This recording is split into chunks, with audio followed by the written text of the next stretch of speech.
මල්ලි උඹට මතකද තාත්තා රට ඉන්න කාලේ මට පට්ට උනත් තිබ්බේ බං ක්‍රිකට් ගහන්න. එක දවසක් ප්‍රැක්ටිස් ඉවරලා ගෙදර එද්දි පට්ට රෑ වෙලා.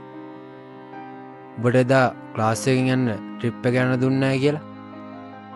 උඹ අම්මටත් බැනලා ගෙදර බඩුත් පොලේ ගහලා උඹ ගියා නන්දලා ගෙදර. උඹ දන්නවද එදා අම්මා පට්ට විදියට ඇඬුවා බං. මතකද උඹලා එදා අර යන්න ගියපු ට්‍රිප් එක? ඒ ට්‍රිප් එක ගියවොන්න වෙච්ච දේ.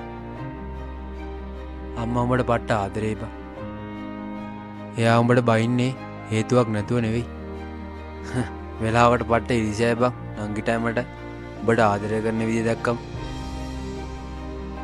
ඒ නිසා ඔය අම්මගෙන් එන කෝල් එක ආස නොකර ඉන්න එපා බං. හැබැයි තාත්තා ආදරේ මට වඩා උඹට නේ බං. වරෙන්කෝ යන්න.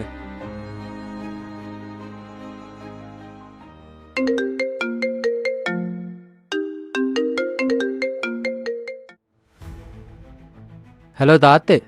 හෙලෝ කොහෙත්තෝ ඉන්නේ බලපං ගෙදරින් ගිය වෙලාව හොඳට හිට පොඩි එකාවත් කාලකන්නි කරේ ලොකු පුතා උඹ තමයි.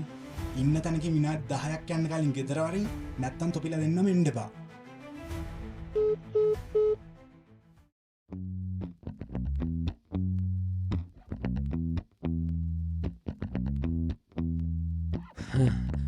උඹට දැනනවද බං මේ හුලඟත් එක්ක එන තේදළු වල සුවඳ? අයියෝ මට නම් ඕවා දැනෙන්නේ නෑ බං. උඹ දන්නවද බං තාත්තා තමයි උඹව තේවද්දේ ඉස්සෙල්ලාම දැකලා තියෙන්නේ.